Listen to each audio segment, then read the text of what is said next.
आकाशवाणी छत्रपती संभाजीनगर केंद्र. ध्वनी चित्र.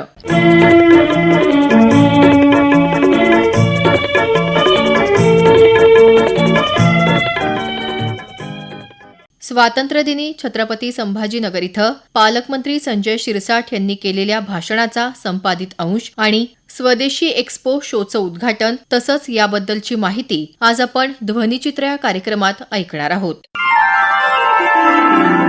देशाचा 80वा स्वातंत्र्य दिन छत्रपती संभाजीनगर शहरासह जिल्हाभरात उत्साहात विविध कार्यक्रमांच्या माध्यमातून साजरा झाला. विभागीय आयुक्त कार्यालयात पालकमंत्री संजय शिरसाठ यांच्या हस्ते मुख्य शासकीय ध्वजारोहण झालं. यावेळी गुणवंत विद्यार्थी, पोलीस अधिकाऱ्यांचा सत्कार करण्यात आला. यानिमित्त पालकमंत्री शिरसाठ यांनी केलेल्या भाषणाचा हा संपादित अंश. आज आपल्या शाळांना हे स्वातंत्र्य उपभोगायला मिळतंय, मात्र त्यासाठी अनेक स्वातंत्र्य सैनिकांनी आपल्या प्राणाचे बलिदान दिले आहे.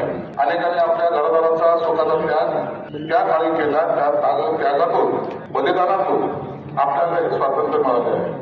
अशा सर्व महान नेत्यांचे स्वातंत्र्य सैनिकांचे स्मरण आज होणे क्रमप्राप्त आहे. या सगळ्यांच्या स्मृतीला मी विनम्र अभिवादन करतो.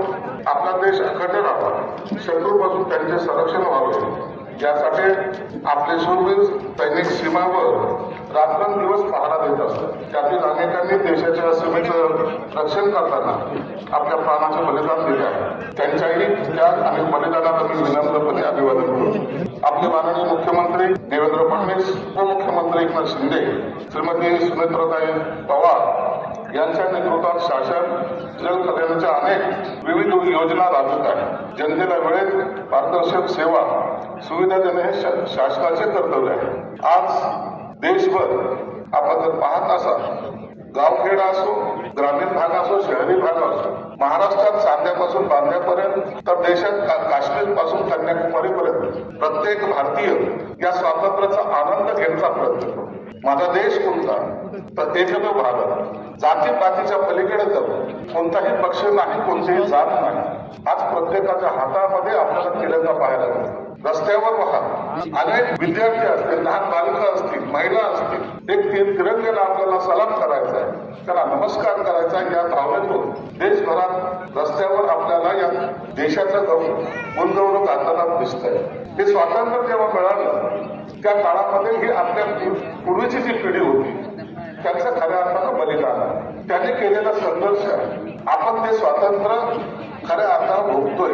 आपल्याला त्या स्वातंत्र्याची किंमत त्यांनी केलेल्या आहुतीनंतर मिळालेली आहे. म्हणून हा देश स्वतंत्र झाल्यानंतर अनेकांनी इतका मोठा देश, विविध जाती, धर्म, पंथ असलेला हा देश कसा टिकेल यावर सुद्धा अनेकांचे प्रश्न होते. परंतु डॉक्टर बाबासाहेब आंबेडकरांनी जी घटना लिहिली ती घटना देशभरातील सर्व वेगवेगळे विविध राज्य आपण पाहत असाल.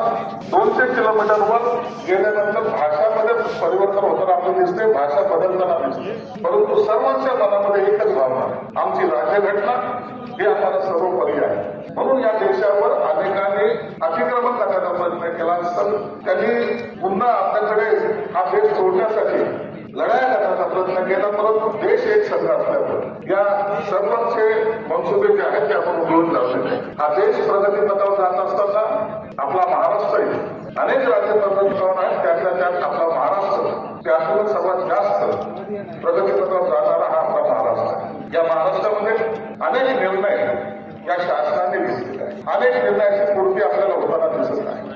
हा महाराष्ट्र जेव्हा प्रगत होतो त्याचा परिणाम देशाच्या आर्थिक घडीवर सुद्धा होताना आपल्याला पाहायला मिळतो. माननीय मुख्यमंत्री असतील, माननीय उपमुख्यमंत्री असतील, यांनी ज्या योजना, कल्याणकारी योजना या महाराष्ट्रामध्ये राबवण्याचा प्रयत्न केला त्याला आपण सर्वांनी साथ दिलेली आहे. छत्रपती संभाजीनगर इथं केंद्र सरकारच्या सूक्ष्म, लघु आणि मध्यम उद्योग मंत्रालयाच्या वतीनं स्वदेशी एक्स्पोचं आयोजन करण्यात आलं होतं. या प्रदर्शनाचं उद्घाटन केंद्रीय क्रीडा आणि युवक कल्याण राज्यमंत्री रक्षा खडसे यांच्या हस्ते झालं. यावेळी रक्षा खडसे यांनी विविध विषयात महिला उद्योजकांना मार्गदर्शन केलं. त्या म्हणाल्या, हा हा जो कार्यक्रम आहे, जसं इथे सगळ्यांनी सांगितलं की नेहमी आदरणीय आपल्या देशाचे प्रधानमंत्रीजी म्हणतात की स्वदेश प्रोडक्टला आपण जास्तीत जास्त प्रमोट केलं पाहिजे आणि तोच एक धागा पकडून शिकाजी काम करत आहे. कारण की आज त्यांना ह्या क्षेत्रामध्ये इंटरेस्ट आहे आणि आपण नेहमी ऐकतो की ज्या माणसाला ज्या क्षेत्रामध्ये इंटरेस्ट आहे, जर त्याने त्याच्यात काम केलं तर खूप चांगल्या पद्धतीने एक आउटपुट आपल्याला मिळू शकतो. आणि नेहमी मी त्यांच्या एक्झिबिशनला जेव्हा महाराष्ट्र सदनमध्ये, आताही मागच्या वीकमध्ये दिल्लीला त्यांनी एक्झिबिशन ठेवलं आणि त्यांचाही जो प्रयत्न राहिलेला आहे की देशभरातले जेवढे कारागीर असतील किंवा जेवढे कला असतील ते आपण लोकांपुढे घेऊन गेलं पाहिजे. आणि आजचं जो युग आहे, आपण बघू शकतो की नवीन नवीन ऍडव्हान्स टेक्नॉलॉजी येत आहे. आजचे जे युथ आहे हे थोडं मॉडर्न टेक्नॉलॉजीकडे, वेस्टर्न कल्चरकडे जास्त आपल्याला जाताना दिसतात. पण आपण हाही प्रयत्न केला पाहिजे की आपली संस्कृती जगासमोर कशी जाऊ शकते आणि जोपर्यंत ऍज अ इंडियन आपण ते प्रमोट करणार नाही तोपर्यंत दुसरा कोणताही देश त्याला प्रमोट करू शकत नाही. म्हणून सगळ्यात आधी आपली सगळ्यांची जबाबदारी आहे की आपल्या देशातले जी कला आहे किंवा जे आपले स्वदेशी प्रोडक्ट आहे ते आपण आधी स्वतःहून त्याचा प्रचार प्रसिद्धी करणं अत्यंत गरजेचं आहे. मग ते नवीन फॉर्म मध्ये कसे त्याचं ट्रान्सफॉर्म करता येईल यासाठी शिकाजींनी नेहमीच प्रयत्न केलेला आहे.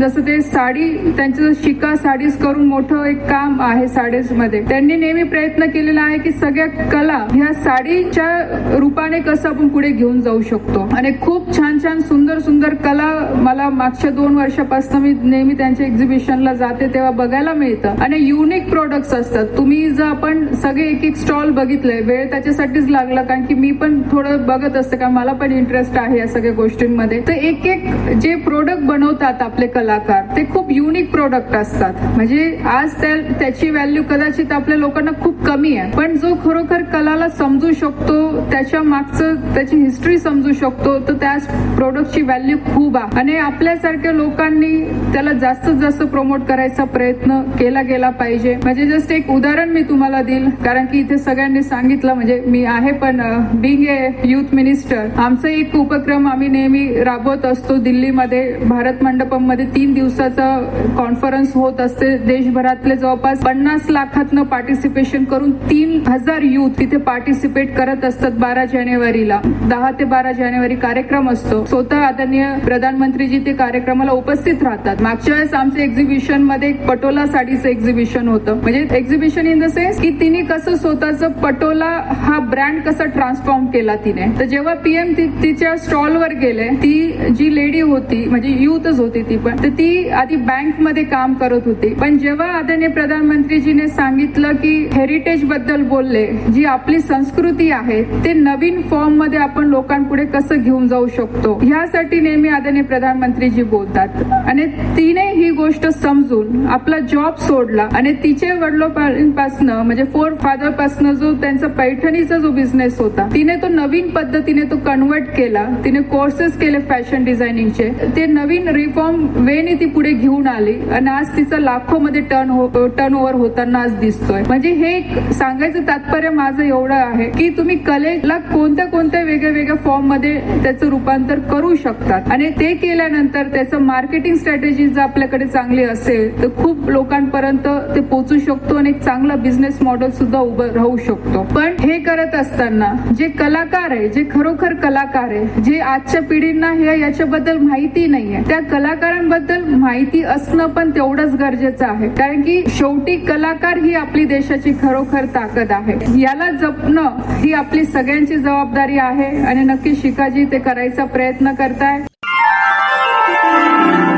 स्वदेशी एक्स्पोच्या सहआयोजिका शिखा अजमेरा यांनी या एक्स्पोबद्दल समाधान व्यक्त करून आपली भारतीय संस्कृती, परंपरा आणि भारतीय कला कायम जपली पाहिजे असं आवाहन केलं. त्या म्हणाल्या, शिखाज कारिगरी हा माझा हँड पेंटेड साडीजचा ब्रँड आहे. या ब्रँडने आपल्यासोबत मागच्या 5 वर्षापासून 100हून अधिक आर्टिस्ट जोडले आहेत देशभरातले. कोणी राजस्थानमधला आहे, कोणी वेस्ट बेंगॉल, कोणी आंध्र प्रदेश, तर कोणी आसामचा पण आहे, तर कोणी उत्तराखंडचा आहे. ह्या सगळ्यांनी साडीवर त्यांचा त्यांचा रिजनल किंवा ट्रायबल आर्ट केलेला आहे. आणि माझा नेहमी हाच प्रयत्न राहिला आहे की ह्या आर्टिस्टला किंवा हा जो कल्चर आहे किंवा हा जो आर्ट आहे इंडियाचा, जो आता फक्त आपल्याला 4 भिंतीच्या मध्येच दिसतो, तो एक वेअरेबल आर्ट फॉर्म म्हणून बाहेर आणायचा आणि लोकांना त्याची जाणीव व्हायची की आपल्या देशात हा सुद्धा एक रिच कल्चर आहे ह्या आर्ट मार्फत. आमच्या ह्या ब्रँडचा प्रयत्न नेहमी हाच असतो की ह्या आर्टिस्टला वेगळा प्लॅटफॉर्म उपलब्ध करून द्यायचा. ह्या वेळेस MSME गव्हर्नमेंट ऑफ इंडिया सोबत मिळून आम्ही हा स्वदेशी fashion and lifestyle exhibition Chhatrapati Sambhajinagar मध्ये आयोजित केला आहे. ह्या एक्झिबिशन मध्ये तुम्हाला देशभरातून विविध कॉर्नरमधून आलेले आर्टिस्ट, त्यांचे हस्तशिल्प, त्यांचे वेगळे आर्ट्स जे त्यांनी केले आहेत, किंवा हँडलूम असो किंवा हँडीक्राफ्ट असो, किंवा महिला ज्या आहेत, उद्योजक महिला आहेत, स्मॉल ते बचत गटाच्या महिला आहेत, त्यांनी पण घरात काही बनवलेलं असते, त्यांनी पण त्यांचं स्टॉल इथे लावले आहे. आणि मला अभिमान आहे का ह्या एक्झिबिशनमध्ये 80% ज्या आहेत त्या महिला ऑन्ट्रप्रेन्युअर आहेत. माझा नेहमी हा प्रयत्न राहिला आहे की इंडियाचा जो हा अटायर आहे, साडी ट्रेडिशनल अटायर आहे, ह्या अटायरला आजच्या जेनझीने किंवा ह्या नवीन जनरेशनने अडॉप्ट केला पाहिजे आणि ते आर्टला पण त्यांनी ते स्वतःला त्या आर्टशी जोडून घ्यायला पाहिजे. म्हणून या साडीवर ही पेंटिंग आहे. आणि जेनझीला मी म्हणू इच्छिते की don't compromise your comfort with your beauty, कारण की तुमचा कम्फर्ट अटमोस्ट इम्पॉर्टंट आहे आणि हा कम्फर्ट तुम्हाला हँडलूम मधून भेटतो. पॉवरलूम नो डाऊट आहे तिथे, पण handloom is more comfortable than powerloom. So I would urge today's generation and Gen Z as well, go for our Indian art, go for our Indian culture, go for our Indian handloom. Don't forget our heritage and legacy.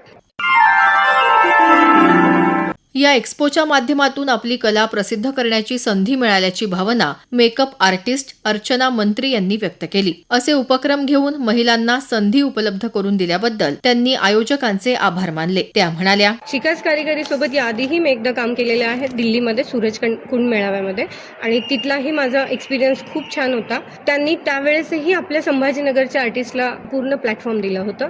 आपण संभाजीनगरहून पूर्ण 11 लोकांची team नेली होती, तर तो experience सुद्धा खूप छान होता. आणि 2-3 दिवसाचा एक्सपिरियन्स असा आहे की मी माझंही ते एक स्टॉल लावलेला आहे MSMEच्या अंतर्गत. मी जसे डिझायनर आहे, तर माझ्या डिझायनर कॉस्ट्युमचा आहे. आणि जी लोकांची गर्दी होती ती न थांबणारी गर्दी होती. इतका रिस्पॉन्स अद्भुत होता. स्टॉलची व्यवस्था इतकी छान होती. पूर्ण म्हणजे पाण्यापासून ते बॅगांपासूनची व्यवस्था होती इथे, की तुम्हाला बॅग्स दिल्या जातात, पाणी आहे, तुम्ही जेवलात का, चहा, इथून सगळी व्यवस्था अतंभूत खूप सुंदर होती. सेल्फी पॉईंट्स होते. म्हणजे मी अशी व्यवस्था तरी कुठल्याही काय म्हणतात स्टॉल किंवा एक्झिबिशन्स मध्ये नाही पाहिली. तर हे खूप छान होतं आणि आर्ट इथे आपल्याला पाहायला मिळणार आहे, आपल्या देशातल्या कला पाहायला मिळणार आहे.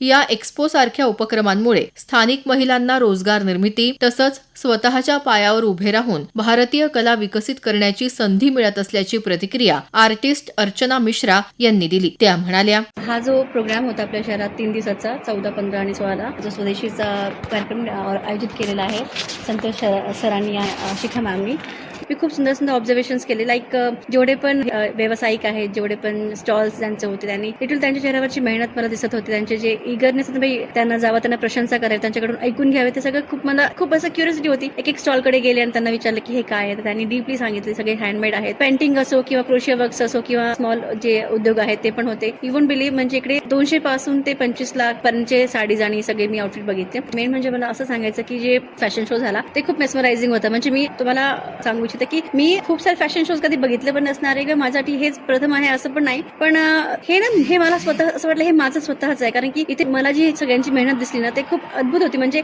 ज्या लेकरांनी स्टेजवर परफॉर्म केले, जे कारिगरांनी स्वतःचे बनवलेले जे आउटफिट्स होते, जे प्रेझेंटेशन होता, आणि साथ जो स्टेजवरचा जो मॅनेजमेंट आणि एव्हरीथिंग होता खूप सुंदर होता. म्हणजे बारीक बारीक गोष्टींना खूप लक्ष देऊन सरांनी केलेला. लाईक मी जो वरती बघितला तर तो फॅन जो इतका सपोर्टिव्ह फॅन होता की त्याला बिलकुल हारायचा चान्सच नव्हता. एवढे मोठे टेंट होते आणि 78 स्टॉल्स एका जागेमध्ये इतक्या सुंदर कलाकृतीने जे त्यांनी मॅनेज केलं, इट इज रिअली अनबिलिव्हेबल की कसं होऊ शकतं. आणि टाइमवर पाण्या वगैरेची व्यवस्था होती, छान अँकर्स होते, स्टॉल्स खूप सुंदर आहे, सगळ्यांना एंटरटेनिंग होते. लॉट्स ऑफ झुंबा टाईपचे आणि क्रोशियाचे वर्कशॉप्स आयोजित केले. प्राऊड फील करा की आपल्या शहरात इतका सुंदर प्रोग्राम होत आहे. स्वदेशी होणं आणि स्वदेशी फील करून घेणं दोन्ही वेगवेगळ्या गोष्टी.